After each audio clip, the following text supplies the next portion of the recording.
Bulletin का बाकायदा आगाज करेंगे। वज़ीर आज़म शहबाज शरीफ की ज़ेरे सदारत पाकिस्तान रेलवेज़ के उमूर पर अहम इजलास। कहा, रेलवे का निज़ाम किसी भी मुल्क की मईशत और मवासलात के हवाले से रीढ़ की हड्डी की हैसियत रखता है। रेलवे निज़ाम की बहाली की तरफ उठाए जाने वाले इक़दामात लायके तहसीन हैं। वज़ीर आज़म की पाकिस्तान रेलवे की बहाली और अपग्रेडेशन के हवाले से वज़ीर रेलवे हनीफ अब्बासी और उनकी टीम की सताइश।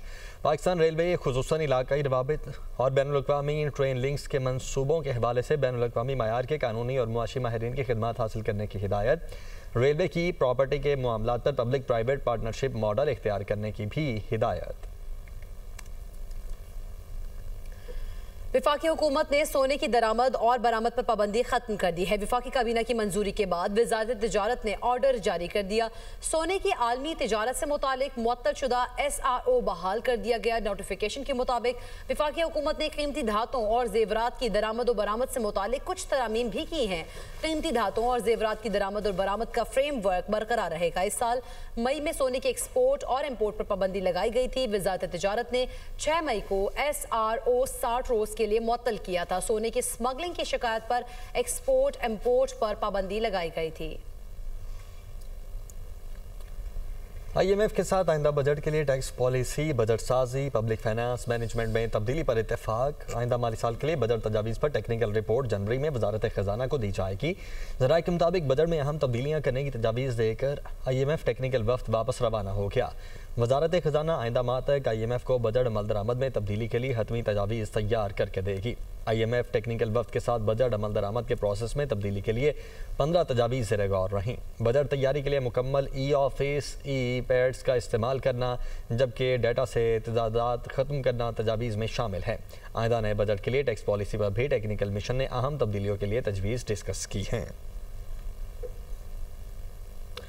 पाकिस्तान का सऊदी अरब से सरमायाकारी के लिए इन्वेस्टमेंट रेडी मंसूबे मंजर-ए-आम पर लाने का ऐलान। पाकिस्तान 14 जनवरी 2026 को रियाद में पाकिस्तान सऊदी बिजनेस फोरम मुनक्किद करेगा। वज़ीर-ए-आज़म ऑफिस से मुतालिका वजारतों और तमाम सूबों को खत जारी करेगा। इसी पर बात करेंगे। ब्यूरो चीफ लाहौर हसन रजा हमारे साथ मौजूद हैं। हसन रजा, अहम ऐलान किया जा रहा है और क्या हिदायत की गई है इस हवाले से? लेकिन जो वज़ीर-ए-आज़म ऑफिस की जानिब से तमाम मुतल्लिका वजारतों और तमाम सूबों को खत जारी किया गया है, उसके मुताबिक पाकिस्तानी हुकूमत का सऊदी अरब के सरमायाकारी लाने के लिए बड़े इन्वेस्टमेंट जो है रेडी मंसूबे जो है वो तैयार करके मंजर-ए-आम पर लाएंगे और 14 जनवरी 2026 को रियाद में पाकिस्तान सऊदी बिजनेस फोरम मुनक्किद किए जाएंगे। और बिजनेस फोरम का मकसद सऊदी सरमायाकारों के सामने पाकिस्तान के इन्वेस्टमेंट रेडी मंसूबे पेश करना होंगे। इसमें IT और टेलीकम्युनिकेशन वजारत से 10 निजी शोबे के सरमायाकारी मंसूबे तलब कर लिए गए हैं और जॉइंट वेंचर मंसूबों में artificial intelligence, cyber security, cloud और फिनटेक शामिल होंगे। इसी तरह IT सेक्टर के 20 नुमाया कंपनियों की बिजनेस डायरेक्टरी तैयार करने की हदायत की गई है। वजारत IT को सेक्टर प्रोफाइल भी जमा कराने का हुक्म दिया गया है। इसी तरह स्पोर्ट्स, मुलाजमीन, टेक्नोलॉजी पार्क से मुतल्लिक भी मंसूबे तैयार किए जाएंगे। सऊदी फोरम के लिए IT इन्वेस्टमेंट पोर्टफोलियो 2026 तैयार कराने का फैसला किया गया है। वज़ीर-ए-आज़म ऑफिस के मुताबिक सऊदी सरमायाकारों के लिए पाकिस्तान की IT सेक्टर की स्ट्रेंथ और मौके पेश किए जाएंगे और SIFC और कॉस्मेटिक्स के और सऊदी बिजनेस पोर्टल तैयार करने की जिम्मेदारी दे दी गई है।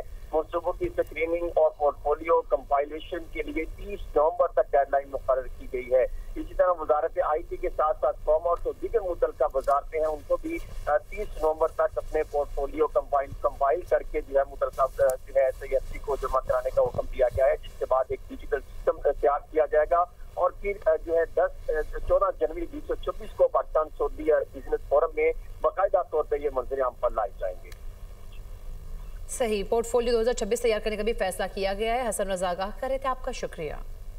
अफगान तालिबान की सरपरस्ती में फितना और खवारिज के दहशतगर्द अजाइम आलमी सतह पर बेनकाब। डेनमार्क और रूस ने फितना और खवारिज के मजमूम अजाइम से आलमी बरादरी को खबरदार कर दिया। अक़वाम मुत्तहिदा इजलास में वसी और जनूबी एशिया में फितना और खवारिज को संगीन खतरा करार देकर पाकिस्तानी मौक़िफ़ पर मोहर सब्त कर दी है। रूसी मुस्तकिल मंदूब ने कहा, अफगानिस्तान में दहशतगर्द तंजीमों की मौजूदगी से पड़ोसी ममालिक में अदम इस्तेहकाम के खदशात बढ़ गए। खुरासान सूबे में दाइश तेजी से सरगर्म और ख़तरनाक हो रही है। अफगानिस्तान मगरबी अफवाज के इनखला के बाद छोड़े गए हथियारों का फायदा उठा रहा है। दहशतगर्द गिरोह जदीद टेक्नोलॉजीज इस्तेमाल करके नापाक अज़ाइम पूरे कर रहे हैं। वज़ीर ख़ारिजा इसहाक़ डार की इटली के सफ़ीर से मुलाकात। तर्जुमान दफ्तर ख़ारिजा के मुताबिक मुलाकात ब्रसल्स में चौथे यूरोपीय यूनियन इंडो पैसिफिक फोरम के मौके पर हुई। पाक इटली ताल्लुकात को मजबूत बनाने, इक़्तिसादी रवाबित को बढ़ाने पर भी तबादला ख्याल हुआ।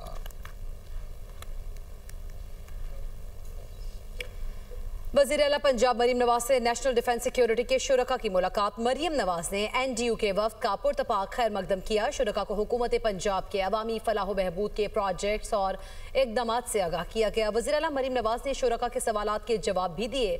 नेशनल सिक्योरिटी वर्कशॉप के शुरका ने हुकूमत पंजाब के फलाही इकदामात को सराहा।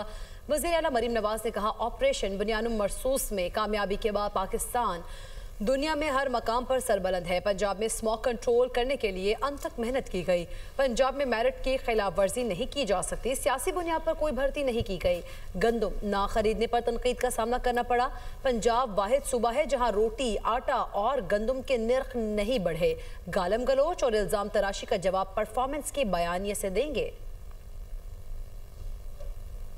कौमी असम्बली की 6 और पंजाब असम्बली की 7 नशिस्तों पर ज़िमनी इलेक्शन के लिए पोलिंग कल होगी। 13 हल्कों में ज़िमनी इलेक्शन के लिए इंतखाबी सामान की तकसीम। लाहौर, फैसलाबाद, साहिवाल, डीजी खान, मुजफ्फरगढ़, सरगोदा, हरीपुर और मियांवाली के इंतखाबी हल्कों में तैयारियां मुकम्मल। NA 129 में नून लीग के हाफिज नोमान और आज़ाद उम्मीदवार अरसलान अहमद में कांटे का मुकाबला मुतवक्के। NA 18 हरीपुर में उमर अयूब की अहलिया और मुस्लिम लीग नून के बाबर नवाज में कांटे के मुकाबले का इम्कान है।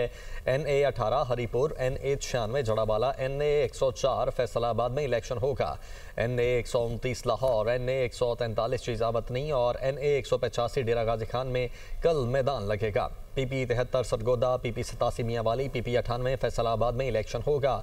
PP 115, PP 116 Faisalabad, PP 203 Chichawatni और PP 269 मुजफ्फरगढ़ में इलेक्शन होगा। ज़िमनी इलेक्शन के लिए ज़ाब्ता अखलाक जारी कर दिया गया। पहले दर्जे की सिक्योरिटी पुलिस के सपोर्ट, दूसरे दर्जे की सिक्योरिटी सिविल आर्म फोर्सेस की होगी। वो बतौर क्विक रिएक्शन फोर्स तैनात रहेंगी। पाकिस्तानी फौज बतौर क्विक रिएक्शन फोर्स तीसरे दर्जे पर तैनात रहेंगी। इंतहाई हसास पोलिंग स्टेशन के बाहर फोर्सेस की तैनाती की जाएगी। बैलेट पेपर्स की तरसील के दौरान फुल प्रूफ सिक्योरिटी इंतजाम किए गए हैं। हर अफसर वो इख्तियारात इस्तेमाल करेगा जो इलेक्शन कमीशन ने तफवीज़ किए हैं। DRO, RO और पोलिंग स्टाफ को उनके फ़राइज़ की अदायगी में मुकम्मल सहूलत फराहम करेंगे। किसी भी बेज़ाब्तगी में सूरत में पहले प्रिजाइडिंग ऑफिसर और अपने चेन ऑफ कमांड को इत्तला देंगे। फैसलाबाद में ज़िमनी इलेक्शन के सिलसिले में पोलिंग से मुतल्लिका सामान ROs दफातर में पहुंचा दिया गया, जिसे पुलिस की सख्त सिक्योरिटी में पोलिंग स्टेशन तक पहुंचाया जाएगा। मज़ीद बता रहे हैं जुल्करनैन ताहिर। जी बिल्कुल, इलेक्शन मुहिम के सिलसिले में उम्मीदवारों ने भरपूर तरीके से इलेक्शन मुहिम चलाई, कैंपेन्स की, गली गली मोहल्ले मोहल्ले में जाके जलसे किए। लेकिन इलेक्शन कैंपेन का वक्त ख़त्म होने के बाद अब बाकायदा तौर पर इलेक्शन का माहौल बन चुका है। ROs दफातर में इलेक्शन से मुतल्लिका, पोलिंग से मुतल्लिका सामान पहुंचना शुरू हो चुका है, पहुंच चुका है।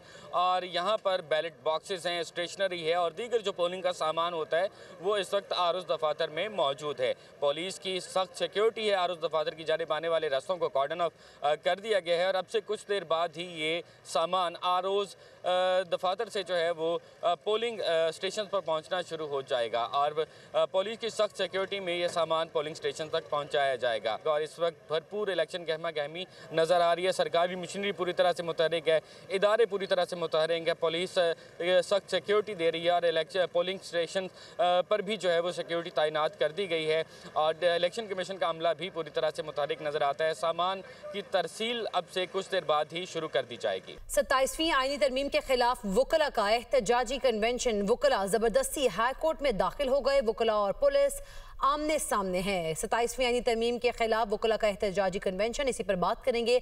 अब्दुल हसीब खान हमारे साथ मौजूद हैं। अब्दुल हसीब खान, बताइएगा क्या सूरत हाल देख रहे हैं? वुकला और पुलिस भी आमने सामने आ गए के खिलाफ वुकला का कन्वेंशन शुरू से ही जो है वो तनाज़ात का शिकार था। Secretary Sindh high court bar Mirza Sarfaraz की जानिब से कन्वेंशन का ऐलान किया था। हम सदर सिंध हाई कोर्ट बार और दीगर जो कैबिनेट मेंबर थे उनकी जानिब से करारदाद के जरिए इस कन्वेंशन की मनसूखी का ऐलान किया था, जिसके बाद जो है रजिस्ट्रार सिंध हाई कोर्ट की जानिब से भी हाई कोर्ट के अहाते में किसी भी जो है वो नारेबाजी या रैली की इजाजत से जो है वो इनकार था। तारीबी कार्रवाई की जो है उसमें बात की गई थी। आज सुबह जो है है वो सिंध हाई कोर्ट के बाहर वकला जमा हुए थे, जिसके बाद जो है वो अब वकला ने जब अंदर दाखिल होने की कोशिश की तो दरवाजे पर तैनात एहलकारों से जो है वो कल कलामी हुई, जिसके बाद वकला की जानिब से पुलिस एहलकारों पर तशद्दुद किया गया और उसके बाद वकला जो है वो जबरदस्ती जो है वो न सिर्फ दाखिल हुए बल्कि साउंड सिस्टम और जो ट्रक जिस पर जो है वो रहनुमाओं ने तकरीर करनी थी उसको लेकर भी जो है वो सिंध हाई कोर्ट की इमारत के अंदर दाखिल हो गए हैं। और अब वकला जो है वो न्यू बार रूम के बाहर है, जहां पर वकला की जानिब से कहा जा रहा है कि वकला कन्वेंशन का इनेकाद किया जाएगा। जी सही, बहुत शुक्रिया अब्दुल हसीब खान, आप हमें आगाह कर रहे थे। 27वीं आईनी तरमीम के खिलाफ वकला का एहतजाजी कन्वेंशन, वकला ज़बरदस्ती सिंध हाई कोर्ट में दाखिल हो गए, वकला और पुलिस आमने सामने हैं और ये मनाजर भी आप दुनिया न्यूज़ की स्क्रीन पर देख सकते हैं। 27वीं आईनी तरमीम के हवाले से वकला की जानिब से एहतजाजी कन्वेंशन रिकॉर्ड किया जाना है और वो कह रहे हैं कि वो बज़िद है कि एहतजाजी कन्वेंशन को रिकॉर्ड किया जाए, लेकिन पुलिस सामने आ गई है और कुछ रुकावटें खड़ी कर दी जा रही हैं। वकला ज़बरदस्ती सिंध हाई कोर्ट में दाखिल होने की कोशिश भी कर रहे हैं।